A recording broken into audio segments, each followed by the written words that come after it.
Vamos começar atendendo. A Aline Maia, de Belo Horizonte, nos escreve: Padre Fábio, boa noite. Tenho 27 anos, sou casada há 5 anos e tenho um filho que hoje está com 9 meses e que se chama Pedro. Minha gravidez não foi planejada, padre. E eu ainda estava na universidade e tinha outros planos.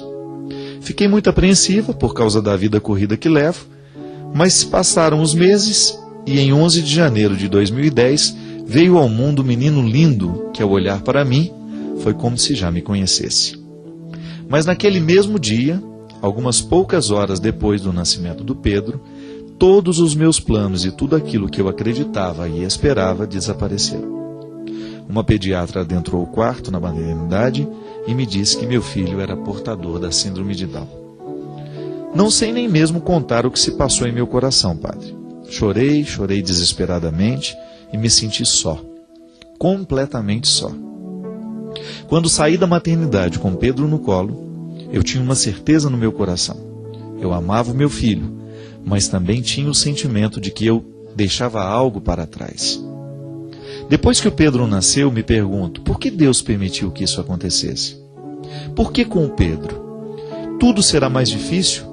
E é inevitável o medo do futuro, o mundo é perverso, o mundo é cheio de preconceitos, de discriminação. Então, quando penso em tudo isso, me afasto cada vez mais de Deus. Não sei o que uma pessoa temente a Deus deve acreditar. Já ouvi de tudo. Que só os especiais são pais de crianças especiais, de que fui escolhida por Deus. Mas se eu pudesse perguntar a essas pessoas se elas desejam ser especiais desta maneira ou serem escolhidas por Deus para terem um filho especial, tenho certeza, padre, que todas elas hesitariam em dizer sim. Na verdade, é que nada é mais importante ou me dá mais alegria do que Pedro. Eu me sinto realizada, mãe de verdade, mas o meu relacionamento, fé em Deus, cada dia me parece algo mais distante. Abraço e muito obrigado por me ouvir.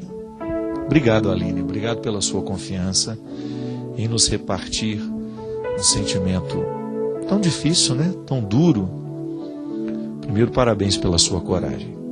Eu admiro muito as pessoas que são capazes de admitirem esses sentimentos que, aos olhos de muitos, podem parecer vergonhosos. Eu ainda continuo acreditando que é muito melhor a gente ser honesto e admitir a fraqueza que ficar aí bancando forte, alimentando fantasmas interiores. E toda vez que a gente põe esse fantasma para fora, de alguma maneira a gente o põe para correr. Ao partilhar isso aqui, você pode ter certeza, Aline, que o seu coração já fica mais leve. Admitir isso. E você tem razão. Há um processo humano que ninguém pode negar. Uma mãe, quando se prepara para a maternidade, ela não se prepara para ter um filho com deficiências. Por mais que depois a gente revista isso de significado, o primeiro preparo que uma mãe faz é para ter um filho e só. E ao ter esse filho com dificuldades, você começa a viver um processo de luto natural. Não é que a criança... Não é um luto como a morte de uma pessoa, mas é o luto de uma espera que você tinha. Não aconteceu, não concretizou como você esperava. De repente você foi surpreendido, a vida não aconteceu da maneira como você estava esperando que ela acontecesse. E agora você precisa reorganizar um jeito de olhar para tudo isso. Isso acontece com todo mundo, Aline. Toda vez que uma frustração nos ocorre, nós precisamos reorganizar o espaço, reorganizar o nosso coração, reorganizar o que a gente pensa, o que a gente sente, porque nem sempre a gente consegue organizar no mesmo tempo aquilo que a gente sente com aquilo que a gente pensa. Eu tenho certeza que desde o início você amou o Pedro. É natural que o seu instinto de mãe tenha acolhido essa criança com muito amor, mas a sua razão não. Está vendo como nem sempre o tempo da cabeça é o tempo do coração? Por quê? Porque na cabeça o sentimento nem sempre está resolvido. O ímpeto é acolher aquela criança o ímpeto é resguardar aquela criança. Inclusive, muitos pais mantêm o filho escondido justamente para que a sociedade não saiba da deficiência que a criança tem, que é uma maneira de querer proteger, de querer resguardar, de querer guardar para que ninguém venha invadir aquele momento difícil, aquele momento de dor. Mas, por outro lado, você tem aquela inadequação. Não é o filho que eu esperava. E agora, minha filha, é processual. Não é da noite para o dia. Agora, uma certeza eu tenho. Não é uma conversa fiada essa história de que um filho especial modifica a vida de uma família. Acredite nisso. Mesmo que o seu sentimento não lhe diga isso, mesmo, ou então que a sua razão não lhe diga isso. Tenha certeza que o Pedro, e você já demonstra isso, né, pela maneira carinhosa que você se refere a ele. Você estava dizendo aqui uma coisa interessante, né? Você disse que quando olhou para o Pedro a primeira vez, é como se o conhecesse há muito tempo. É verdade. O amor tem essa capacidade de encurtar a distância, né? Tem essa capacidade de enganar o tempo. Às vezes a gente ama algumas pessoas com tanta facilidade, com tanta rapidez, que parece que aquele amor já é antigo. É justamente isso que vai te salvar, o amor que você tem ao seu filho.